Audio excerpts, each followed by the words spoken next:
Dedication ఏంటి అనేది ఈనాడు రాష్ట్ర ప్రజలకే కాదు ఈ సమ్మక్క సారమ్మని పూజించే కోట్లాది మంది భక్తులకి స్పష్టంగా కనిపిస్తుంది.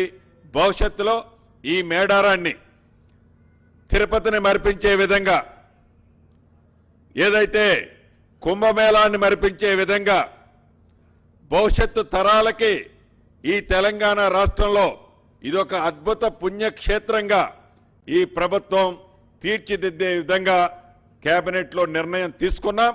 ఆ దిశలో తప్పకుండా దీన్ని అభివృద్ధి చేస్తామని చెప్తూ సెలవు తీసుకుంటున్నాను.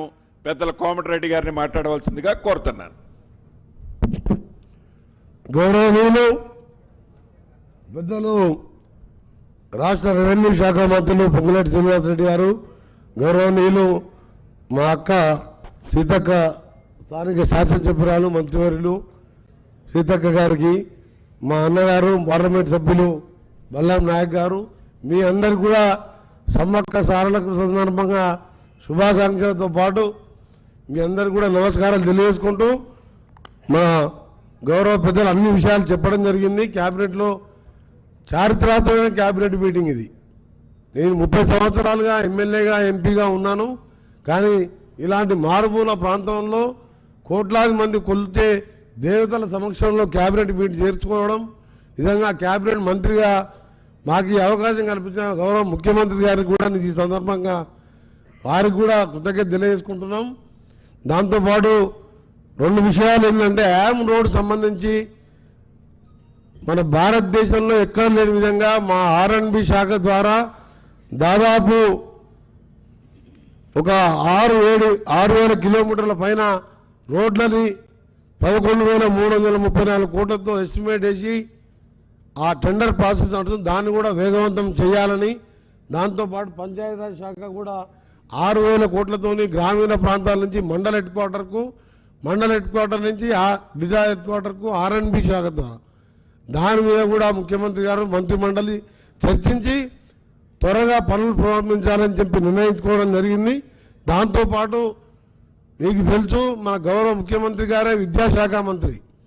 నిన్ననే మనం చూసినాం, బాసర IITలో IIIT తరాలో జడిచర్లలో 200 కోట్లతో అక్కడ IIITకి శంకుస్థాపన చేసి విద్యతోనే అభివృద్ధి అని చెప్పి నమ్మే ముఖ్యమంత్రి గారు, మా ప్రజాప్రభుత్వం, మేము మంత్రులం ఈరోజు 20,000 కోట్లతో ఇంటిగ్రేటెడ్ స్కూల్స్ కడుతూ దేశ చరిత్రలో ఎక్కడ లేని విధంగా కుల మతాలకు అతీతంగా ఒకే దగ్గర స్కూళ్లు కూడా ప్రారంభించి వేగంగా పనులు నడుస్తున్న సంగతి తెలుసు.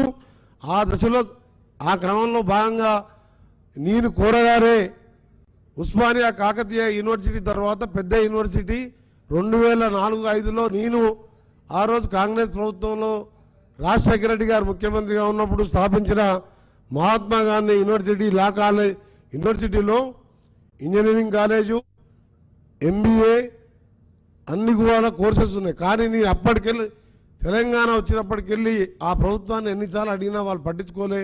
ఈరోజు మా ముఖ్యమంత్రి గారు నేను కోరగానే మహాత్మా గాంధీ యూనివర్సిటీలో లా కాలేజీ ఏర్పాటు వాళ్ళు ఈరోజు నిర్ణయం తీసుకొని రిజల్యూషన్ పాస్ చేస్తూ ఆ కాలేజీలో 24 కొత్త పోస్టులు, ఫార్మసీ కాలేజీలో 28 కొత్త పోస్టులు మంజూరు కూడా రాష్ట్ర కేబినెట్ ఆమోదం తెలిపింది.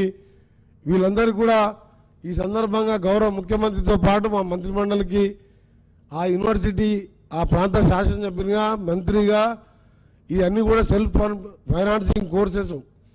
మీకు తెలిసి అలా ఫార్మస్యూటికల్ ఇండస్ట్రీలో ఎంత డిమాండ్ ఉన్న, మొత్తం కరోనా కానీ అన్ని రంగాల్లో కూడా మన తెలుగు హైదరాబాదే తెలంగాణనే ముఖ్యంగా ఉంది. అలాంటి కాలేజీ కావాలని ఈరోజు వారు మన కేబినెట్ ఆమోదించడం అభినందనీయం. దానికి మా గౌరవ ముఖ్యమంత్రి గారికి శుభాకాంక్షలతో పాటు, అలాగే మా గౌరవ మంత్రివర్యులు మా సీతక్క గారితో పాటు మా గౌరవ మంత్రివర్యులు మేమందరం రోజు టీవీలో పేపర్లో చూస్తున్నాం. కానీ తక్కువ టైంలో సమ్మక్క సారలమ్మని ఈరోజు రాతి కన్నాలతో ఒక 2-2.5 మాసాల్లోనే అపురూపంగా తీర్చిదిద్ది మరొక 1000 సంవత్సరాలు ఉండే విధంగా ఈరోజు ఈ కార్యక్రమాన్ని దగ్గరుండి నడిపించిన మా పెద్దలకు నిజంగా ఎందుకంటే